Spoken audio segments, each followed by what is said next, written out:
Baik, Assalamualaikum warahmatullahi wabarakatuh. Pertemuan kali ini kita membahas validitas dari suatu tes screening. Kembali bahan ajar ini adalah bahan ajar yang disusun oleh Ibu Krisnawati Bantas dari Departemen Epidemiologi FKM UI. Ya, kita sudah kenal bahwasannya upaya preventif atau upaya pencegahan di bidang kesehatan masyarakat maupun gizi masyarakat secara garis besar dibagi menjadi 3, yaitu ada upaya preventif primer, preventif sekunder, dan preventif tersier. Seringkali upaya preventif primer tidak efektif, ya. Contohnya pada masa sekarang ini, ya, masa pandemi ini, seringkali upaya preventif primer kurang efektif. Banyak orang yang tidak patuh menggunakan masker, banyak orang yang sering berkerumun, dan lain-lain. Akhirnya mau tidak mau harus melaksanakan upaya preventif sekunder sebagai benteng kedua, ya. Ini menjadi penting sekali. Apa itu preventif sekunder? Nah, kita sudah belajar sebelumnya upaya preventif sekunder antara lain terdiri dari deteksi awal, apakah dia positif atau negatif, apakah terinfeksi atau tidak dari suatu penyakit atau suatu virus, dan kemudian pengobatan yang akurat. Karena dengan deteksi awal, ya, dengan deteksi awal kita bisa fokus pada pengobatan yang akurat sehingga fase-fase selanjutnya tidak terjadi semakin parah. Ada 2 pendekatan untuk mendeteksi awal suatu penyakit maupun masalah gizi, ya. Kembali konteksnya ini juga adalah kepada konteks gizi karena kita belajar epid gizi. Bagaimana 2 pendekatan tersebut untuk mendeteksi suatu penyakit atau masalah gizi? Pertama, kita lihat adanya tanda-tanda awal atau gejala-gejala awal dari suatu penyakit, baik itu gejala maupun simptom. Perbedaan gejala atau simptom sudah saudara pelajari, saya sudah berikan materi ini. Yang kedua adalah dengan melakukan screening, terutama pada pasien-pasien yang asimptomatik, tanpa gejala. Sangat relate dengan kondisi saat ini. Banyak orang yang sudah terinfeksi virus COVID-19, tapi mereka tidak merasakan gejala apapun. Disebut sebagai orang-orang yang asimptomatik atau orang yang tanpa gejala. Nah, ini penting sekali screening. Kalau gejalanya kelihatan atau tandanya kelihatan atau simptomnya terasa, kita mudah menebak. Ya, kalau penyakit simptomnya terasa atau gejalanya kelihatan, itu kita mudah menebak, oh dia anemia, oh dia mengalami penyakit A, penyakit B gitu ya. Sayangnya banyak penyakit yang gejalanya tidak muncul, tapi sebenarnya dia menderita penyakit itu. Sebenarnya dia terinfeksi virusnya. Nah, oleh karena itu penting kita melaksanakan screening, kita untuk melihat, kita screen. Ini orang sakit tidak sih sebenarnya? Ini orang terinfeksi atau tidak sebenarnya?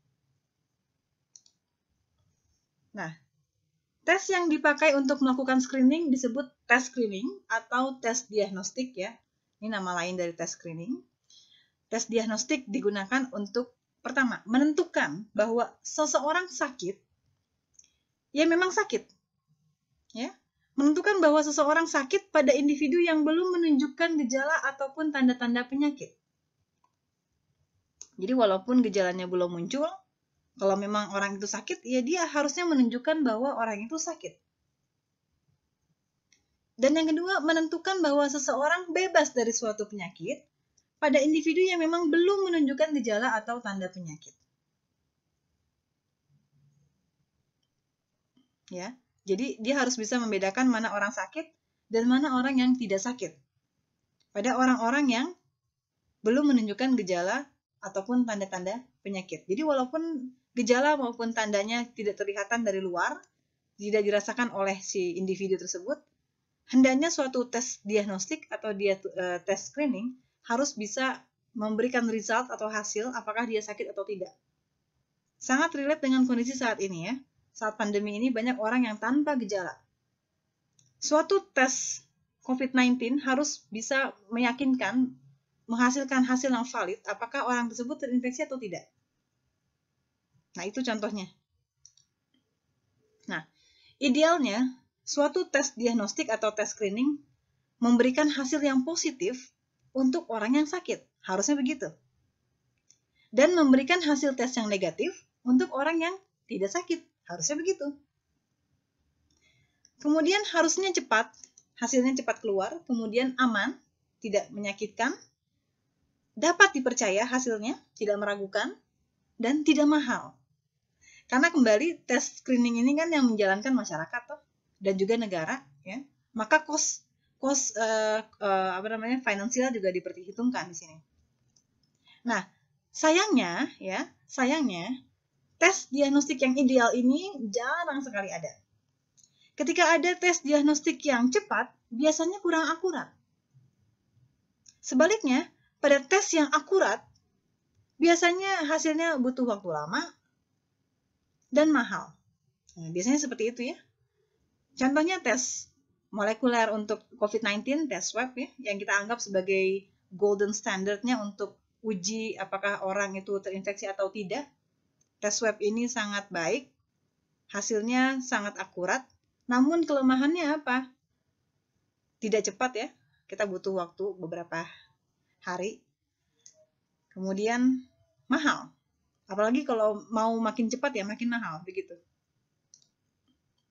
Nah, kriteria untuk suksesnya suatu program screening di populasi, ya, pertama adalah kondisi penyakit merupakan masalah kesehatan yang penting. Ya.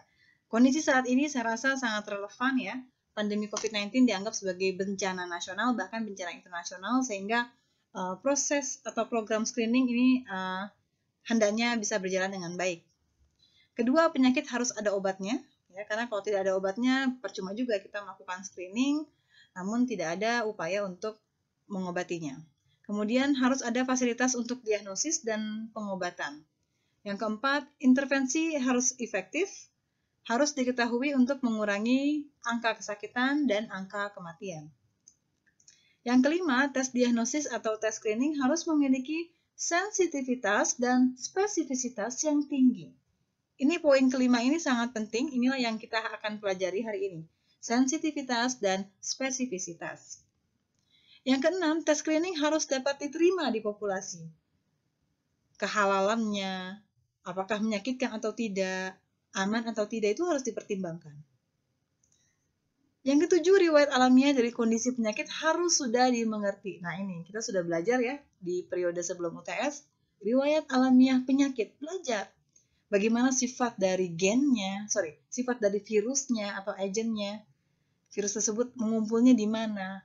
Oh, di daerah sputum, ya, di bagian nasofaring.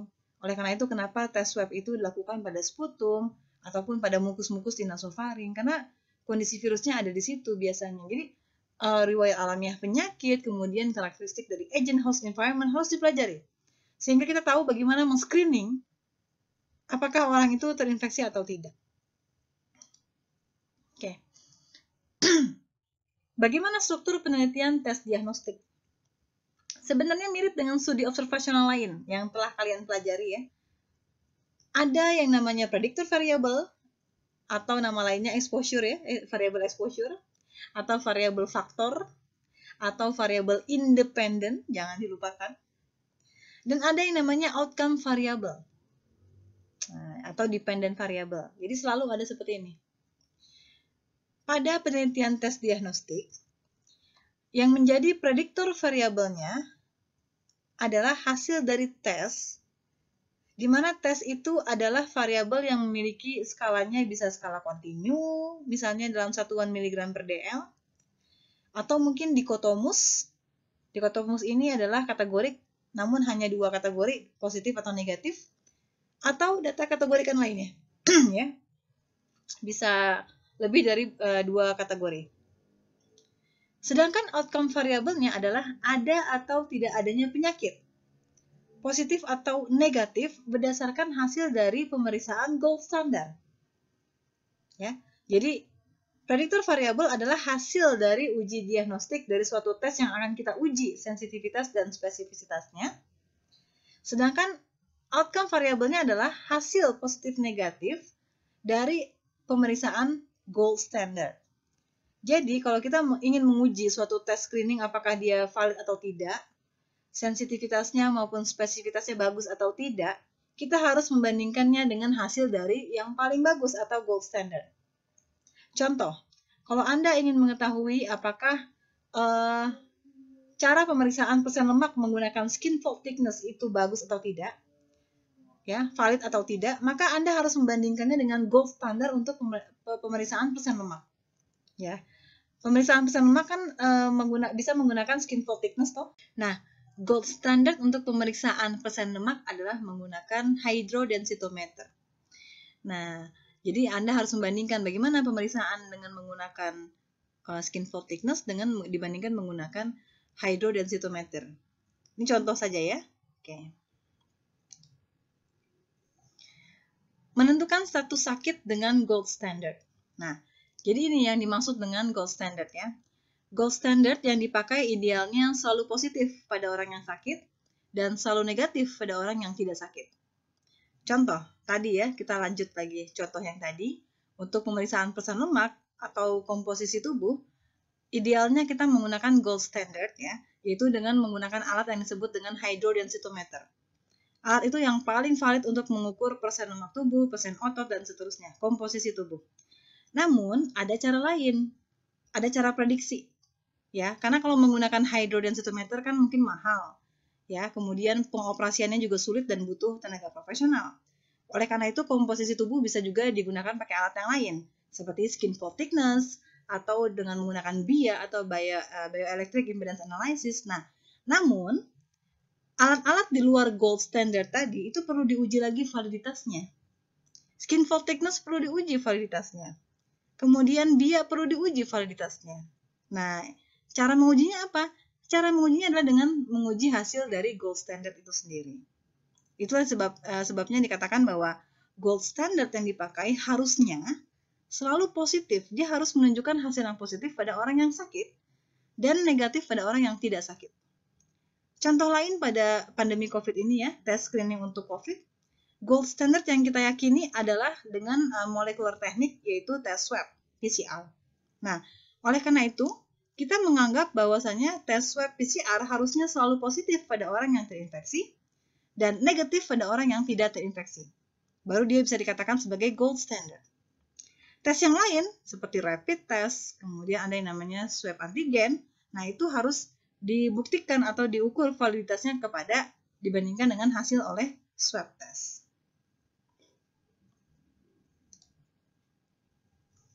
Nah, validitas dari suatu tes screening atau tes diagnostik ini harus dibahas. Ini yang akan kita bahas hari ini. Adalah kemampuan dari suatu tes diagnostik untuk membedakan antara orang yang sakit dan orang yang tidak sakit. Ya. Atau kalau untuk tes screening gizi atau tes status gizi, dia harus membedakan mana orang yang status gizinya normal dan tidak normal. Gitu. Ya. Validitas mempunyai dua komponen, yaitu sensitivitas dan spesifisitas. Mungkin dua kata ini teman-teman sudah pernah dengar ya. Saya pernah singgung ini di PSG, penilaian status gizi, di pengukuran antropometri. Nah, coba mungkin kita masih ingat ya, apa itu sensitivitas dan apa itu spesifisitas. Sensitivitas adalah kemampuan dari suatu tes untuk mengidentifikasi secara benar siapa yang sakit. Siapa yang sakit, dia harus menunjukkan secara valid dan akurat. Sedangkan spesifisitas dari suatu tes adalah kemampuan dari suatu tes untuk mengidentifikasikan secara benar siapa-siapa yang tidak sakit. Perhatikan ya, di garis bawahi, sensitivitas untuk menguji siapa yang sakit, spesifisitas untuk menguji siapa yang tidak sakit. Ya, jadi dia harus benar nih. Orang yang terinfeksi harusnya muncul positif. Berarti alat itu namanya sensitif. Sedangkan spesifisitas, kalau orang tidak terinfeksi, harusnya muncul negatif. Berarti alat itu spesifik.